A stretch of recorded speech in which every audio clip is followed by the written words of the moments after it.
Hello students, मैं उदय सिंह एक बार फिर से आपके साथ हाजिर हूँ अपना नया टॉपिक लेकर। और आज आपको मैं पढ़ाने वाला हूँ भारतीय राजनीतिक दलों के बारे में। ठीक है, तो आज का हमारा टॉपिक होगा राजनीतिक दल। देखिए, राजनीतिक दल को पहले हम समझ लेते हैं कि राजनीतिक दल होता क्या है। देखिए, प्रतिनिध्यात्मक शासन व्यवस्था में यानी कि संसदीय शासन व्यवस्था में राजनीतिक दल नामक एक चीज का विकास हुआ है जो कि इंग्लैंड से हुआ है। पहले होता क्या था, पहले प्रत्यक्ष लोकतंत्र होता था या राजा का राज होता था, राजतंत्र होता था। राजतंत्र में तानाशाही होती थी, अधिनायक तंत्र होता था जिसमें जनता को प्रतिनिधित्व करने का मौका नहीं मिलता था। परंतु ये आज की बात नहीं है, ये पुराने ज़माने की बात हो गई है। वर्तमान जो राजनीति का स्वरूप है वह लोकतंत्र का स्वरूप है। और लोकतंत्र दो प्रकार का हो सकता है, या तो प्रत्यक्ष या अप्रत्यक्ष। या तो प्रत्यक्ष लोकतंत्र हो सकता है या अप्रत्यक्ष लोकतंत्र हो सकता है। प्रत्यक्ष लोकतंत्र जो कि मौजूदा स्थितियों को देखते हुए, जैसे कि बड़े राज्य, घनी जनसंख्या, इनको देखते हुए प्रत्यक्ष लोकतंत्र मुमकिन नहीं है। क्यों? क्योंकि उसमें प्रत्यक्ष लोकतंत्र में जनता सीधा शासन कार्यों में भाग लेती है, जैसे कि क्या नाम है, कानून बनाने में, न्याय व्यवस्था में और प्रशासनिक व्यवस्थाओं में। परंतु आज ऐसा संभव है नहीं है। आज जनता डायरेक्ट कानून बनाने में भाग नहीं ले सकती क्योंकि बहुत ज़्यादा मात्रा में जनसंख्या है, बहुत ज़्यादा संख्या में जनसंख्या है, इसलिए यह मुमकिन नहीं है। छोटे राज्य थे जब जनसंख्या कुछ 100 या कुछ हजारों में थी तो ऐसा पॉसिबल था, लेकिन अब ऐसा पॉसिबल नहीं है। इसलिए लोकतंत्र का जो दूसरा रूप है अप्रत्यक्ष लोकतंत्र, जिसे प्रतिनिध्यात्मक लोकतंत्र भी कहते हैं, उसको अपनाया गया है। उसमें क्या होता है, उसमें जनता अपने प्रतिनिधि को चुनकर संसद या विधानसभाओं में भेज देती है। अब संसद या विधानसभाओं में कानून जब बनाए जाते हैं तो किसी बात पर, किसी कानून पर कई बार वाद विवाद होता है, तो कुछ लोग उनके पक्ष में चले जाते हैं और कुछ लोग विपक्ष में चले जाते हैं। तो पक्ष और विपक्ष के लोगों का एक गुट सा बन जाता है और वहीं से शुरुआत होती है राजनीतिक दलों की, जैसा कि इंग्लैंड में स्टार्टिंग में हुआ था। पहले तो ये दल थे जो सिर्फ जो व्यवस्थापिका थी, संसद जैसी जो संस्थाएं थी, उनमें ही बनते थे। संसद में जब बैठते वक्त मैं भाई इस गुट में आऊँगा इस बिल के ऊपर और मैं इस गुट में आऊँगा, तो मान लो कोई हाँ या कोई ना, इस प्रकार के गुट बन जाते थे। वो उनमें शामिल, दो गुटों में अलग अलग में शामिल हो जाते थे। वहीं से क्या नाम है, एक प्रकार से गुट या दल का बनना शुरू हो गया, लेकिन वो अस्थायी होते थे। लेकिन धीरे धीरे ये दल स्थायित्व की ओर बढ़ने लगे और ये दल अब चुनावों के बाद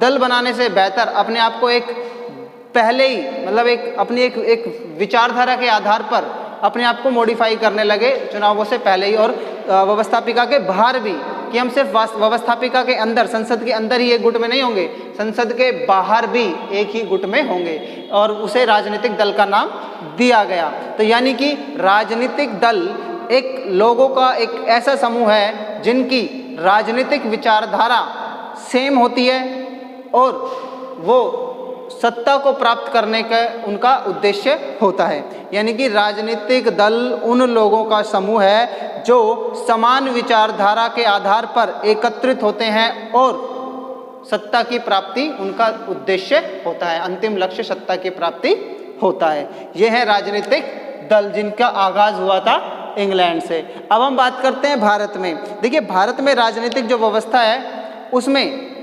प्रतिनिध्यात्मक शासन प्रणाली को अपनाया गया है, यानी कि अप्रत्यक्ष लोकतंत्र को अपनाया गया है। और यहाँ पर राजनीतिक दलों के माध्यम से संसदीय शासन प्रणाली का संचालन किया जाता है। हालांकि भारतीय संविधान में कहीं भी राजनीतिक दल के बारे में कुछ मेंशन नहीं किया गया है। इसके बारे में बस एक जगह वर्णन मिलता है भारतीय राजनीतिक दलों के बारे में। वो क्या है? 91st अमेंडमेंट, 51वां संविधान संशोधन,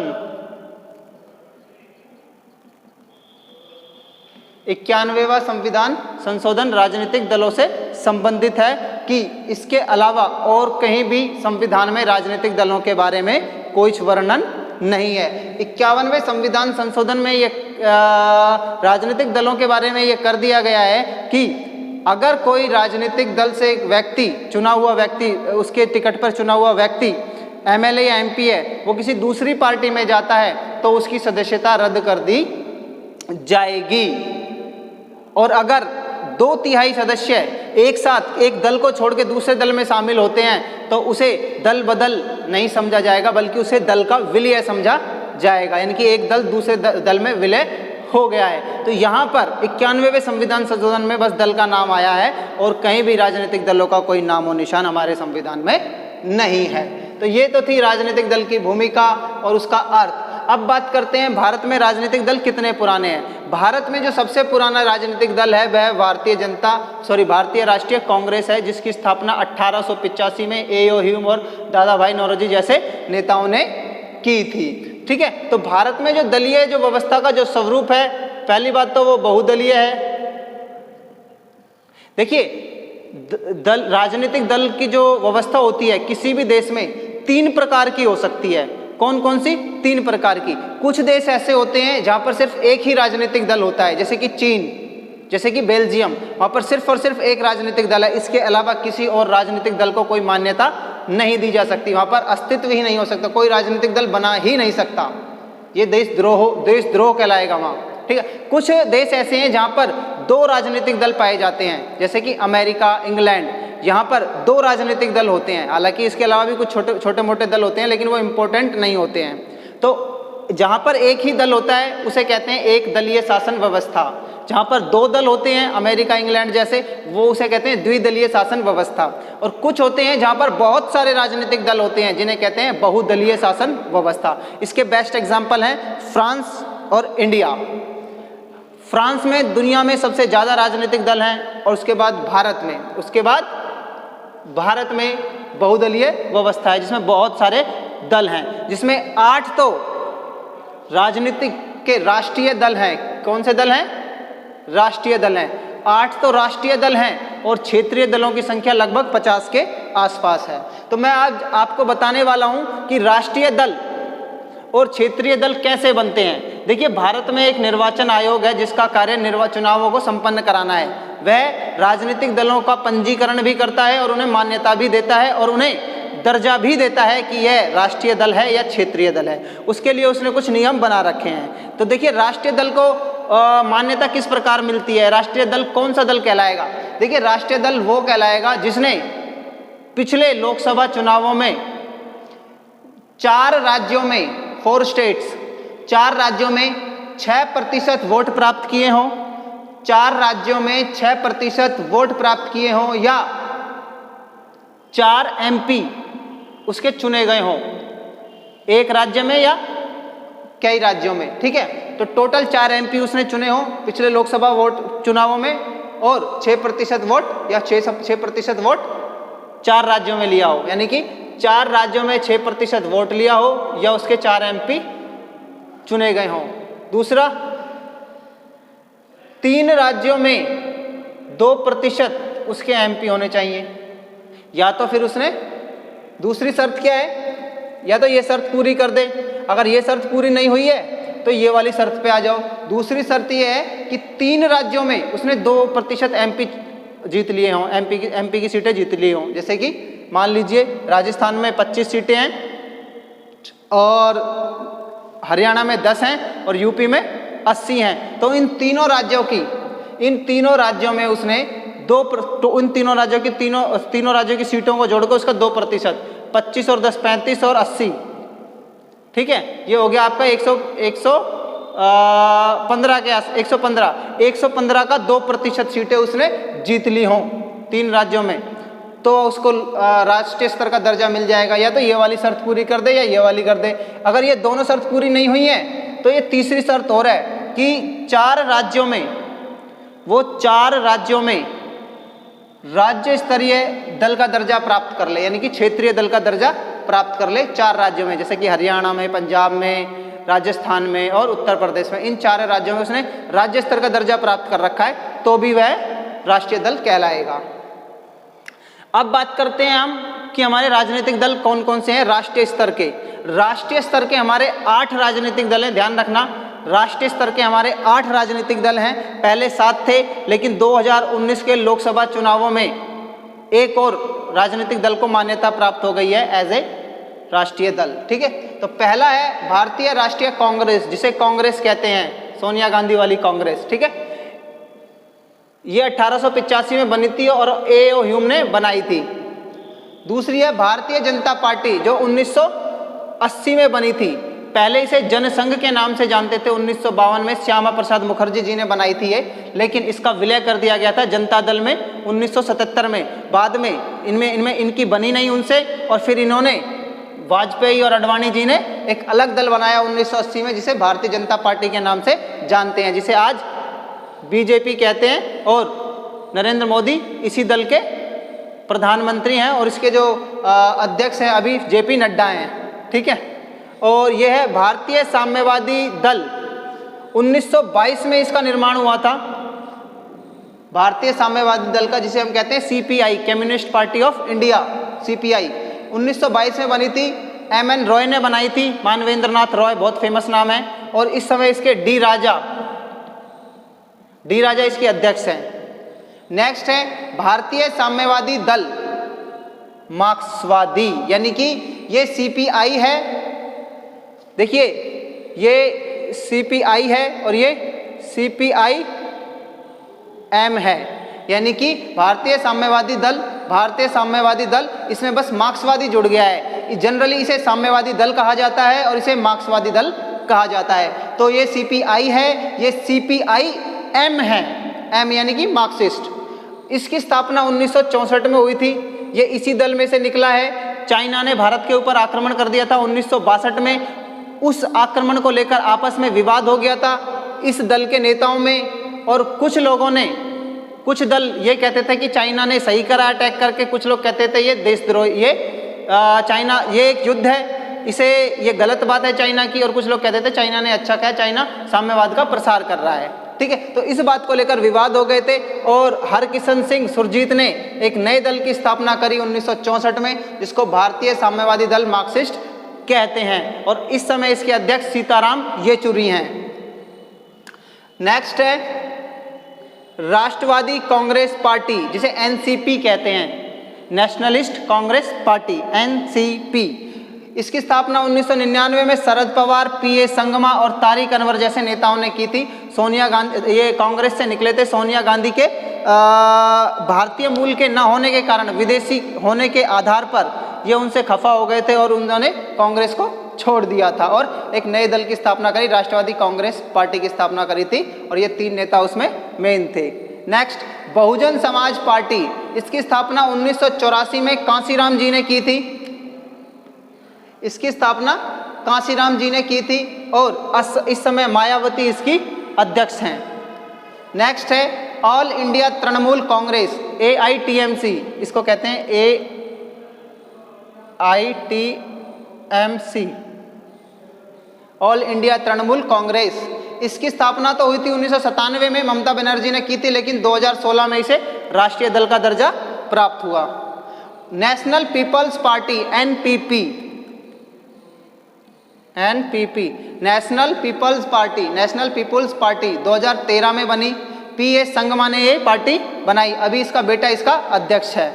ठीक है, अब बात कर लेते हैं हम क्षेत्रीय दलों की। ये 8 तो राष्ट्रीय दल हो गए। अब हम बात करेंगे क्षेत्रीय दल। क्षेत्रीय दल का दर्जा कौन देता है? इस दल का दर्जा भी चुनाव आयोग देता है, जैसे राष्ट्रीय दल को देता है। ठीक है, इसकी क्या शर्त है? इसकी भी 3 शर्तें हैं, उनमें से कोई सी भी एक पूरी कर दो। जैसे इसकी 3 शर्तें थी, 1, 2 और 3। ठीक है, ये क्या है?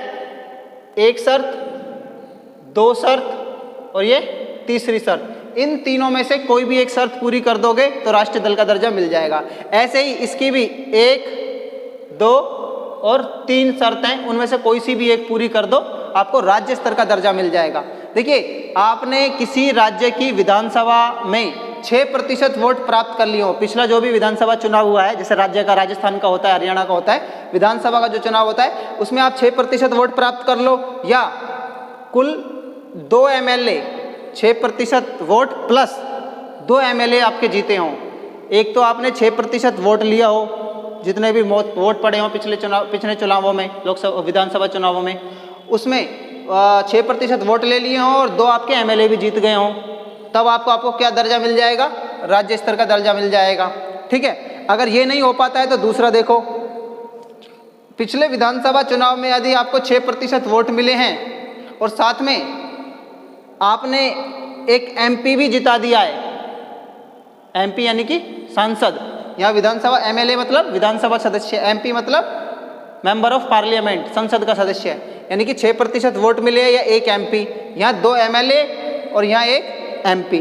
ठीक है, अगर ये शर्त भी पूरी नहीं होती है तो ये कर दो, 3% एमएलए या कुल 3 जो भी अधिक हो वो प्राप्त कर लिया आपने पिछले विधानसभा के चुनाव में। यानी कि पिछली बार जो विधानसभा के चुनाव हुए थे राजस्थान में, मान लीजिए 200 सीट हैं, 200 सीटों में से 3% एमएलए कितने हो गए? 6। या तो आपको 6 एमएलए, या तो आपने 6 एमएलए अगर आपके जीत चुके हैं तो भी आपको राज्य स्तर का दर्जा मिल जाएगा। क्यों? क्योंकि 6 3 से ज़्यादा होगा। अगर मान लीजिए हमारी कुल सीटें 100 होती तो 3% क्या होता? 3, तो ये और ये बराबर हो जाता, तो कोई दिक्कत ही नहीं थी। और अगर सीटें मान लीजिए 50 ही होती तो यहाँ पर 1.5 रह जाता, 3% क्या हो जाता? सिर्फ 1.5 एमएलए, 1.5 एमएलए कुछ होता नहीं है। मान ले 2 एमएलए भी होते तो भी हम 2 नहीं काउंट करते, फिर हम क्या काटते? 3, क्योंकि 3% एमएलए या कुल 3 जो भी अधिक हो, यानी कि 3% अगर अधिक बैठ रहा है 3 से तो ये होना चाहिए, अगर 3% कम बैठ रहा है यानी कि 3% बैठ रहा है टोटल का, मान ली 30 ही एमएलए टोटल, 30 ही विधानसभा के सदस्य है, तो कितना बैठेगा उसका? 3%, बहुत ही कम बैठेगा। तो इसलिए कुल मिला के क्या है कि जो भी अधिक हो, या तो 3% एमएलए या 3 जो भी अधिक हो, उतने एमएलए अगर आपके जीत गए हैं तो भी राज्य विधानसभा का, तो भी आपको राज्य स्तर का दर्जा या क्षेत्रीय स्तर का दर्जा चुनाव आयोग आपको दे देगा। तो इन तीनों शर्तों में से कोई एक शर्त पूरी कर दो तो भी आपको क्षेत्रीय दल का दर्जा मिल जाएगा। अब क्षेत्रीय दल एक बार देख लीजिए कौन कौन से हैं। तो आपके कुछ क्षेत्रीय दल हैं, देखिए मैं आपको बता रहा हूं। देखिए कुछ आपके क्षेत्रीय दल हैं जैसे कि जनता दल, समाजवादी पार्टी, आप इसका नाम तो सुना ही होगा, यूपी में मुलायम सिंह की जो पार्टी 1992 में बनी थी, अखिलेश यादव इसके अध्यक्ष है फिलहाल। अकाली शिरोमणि दल, जो अकाली दल पंजाब में है, प्रकाश सिंह बादल की, ये बहुत पुरानी पार्टी है।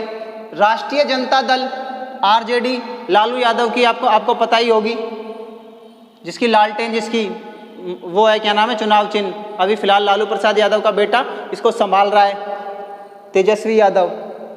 नेक्स्ट शिवसेना, जो बाल ठाकरे ने बनाई थी महाराष्ट्र में मराठी मानुस को लेकर, अभी फिलहाल महाराष्ट्र की जो सरकार है उसमें शिवसेना का लीड रोल है और उन्हीं का ही मुख्यमंत्री है, उद्धव ठाकरे के पिताजी।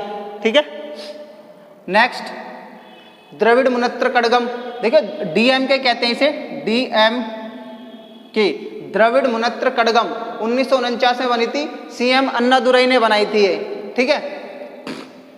तमिलनाडु में इसका क्षेत्र तमिलनाडु है, इसका क्षेत्र महाराष्ट्र है, इसका क्षेत्र बिहार है, इसका क्षेत्र पंजाब है, इसका यूपी है और इसका बिहार है। तो ये एक क्षेत्र विशेष तक, क्षेत्रीय दल वो दल होते हैं जो एक क्षेत्र तक सीमित होते हैं। इनकी जो सदस्यता है या प्रभाव है वो एक राज्य या 2 राज्य तक सीमित होते हैं या एक क्षेत्र विशेष तक ही सीमित होते हैं। ये संपूर्ण राष्ट्र में नहीं फैला होता है इनका प्रभाव, जबकि राष्ट्रीय दल का प्रभाव या तो संपूर्ण राष्ट्र में फैला होता है या काफ़ी बड़े क्षेत्र में फैला होता है। ऐसे ही देखो अगला दल है एडीएमके, अन्ना द्रविड़ मुनेत्र कड़गम, ये है डीएमके द्रविड़ मुनेत्र कड़गम और ये है एडीएमके अन्ना द्रविड़ मुनेत्र कड़गम। 1972 में बनी, जी रामचंद्र ने बनाई, इसे भी तमिलनाडु में है इसका प्रभाव। नेशनल कॉन्फ्रेंस, ये फारूक अब्दुल्ला ने बनाई थी, नेशनल कॉन्फ्रेंस जो कि कश्मीर में है, जम्मू कश्मीर में इसका प्रभाव है। टीडीपी भी है, कश्मीर में उसका प्रभाव है। तेलुगु देशम, आंध्र प्रदेश में इसका प्रभाव है। 1982 में एनटी रामाराव ने बनाई थी जो कि एक फिल्म स्टार थे। असम गण परिषद 1985 में बनी, इसका प्रभाव असम क्षेत्र में है। झारखंड मुक्ति मोर्चा 2000 में शिबू सोरेन ने बनाई जो कि झारखंड में अपना प्रभाव रखती है। बीजू जनता दल, ये नवीन पटनायक की पार्टी है जो कि नवीन पटनायक ने बनाई थी बीजू जनता दल को, इसका प्रभाव उड़ीसा में है, उड़ीसा। तेलंगाना राष्ट्र समिति, इसका जो प्रभाव क्षेत्र है वह तेलंगाना है, तेलंगाना राज्य में है। इस दल की स्थापना ही इसी आधार पर हुई थी, इन्होंने चुनाव इस आधार पर लड़ा था कि हम आंध्र प्रदेश से अलग राज्य बनवाएंगे तेलंगाना को। इनकी ये प्रमुख मांग थी जिसे मान लिया गया है, टीआरएस जिसे हम कहते हैं। और आम आदमी पार्टी, इसे तो आप जानते ही होंगे, इसका प्रभाव क्षेत्र दिल्ली और दिल्ली के आसपास के क्षेत्र, पंजाब और हरियाणा के कुछ क्षेत्र में पाया जाता है। ठीक है, आम आदमी पार्टी 2012 में बनी थी और केजरीवाल इसके अभी भी संयोजक बने हुए हैं जब से लेके अब तक। तो ये कुछ क्षेत्रीय पार्टियां, इसके अलावा और कई बहुत सारी क्षेत्रीय पार्टियां हैं, सबके नाम मैंने यहाँ पर नहीं लिखे हैं। तो कुल मिला के आपको समझाने के लिए मैंने बस ये बताया है कि ये क्षेत्रीय पार्टियां हैं, इनका प्रभाव क्षेत्रीय स्तर तक ही सीमित रहता है। जिसको दर्जा राज्य स्तर का दर्जा चुनाव आयोग के द्वारा दिया जाता है, राष्ट्रीय दल को भी दर्जा चुनाव आयोग के द्वारा दिया जाता है। और इनके अलग अलग शर्तें होती हैं, जिनकी कोई भी एक शर्त अगर पूरी कर दी जाती है तो इनको ऐसा दर्जा दिया जा सकता है। ठीक है, तो ये था आपका राजनीतिक दल। आई होप आपको समझ में आ गया होगा। Thank you.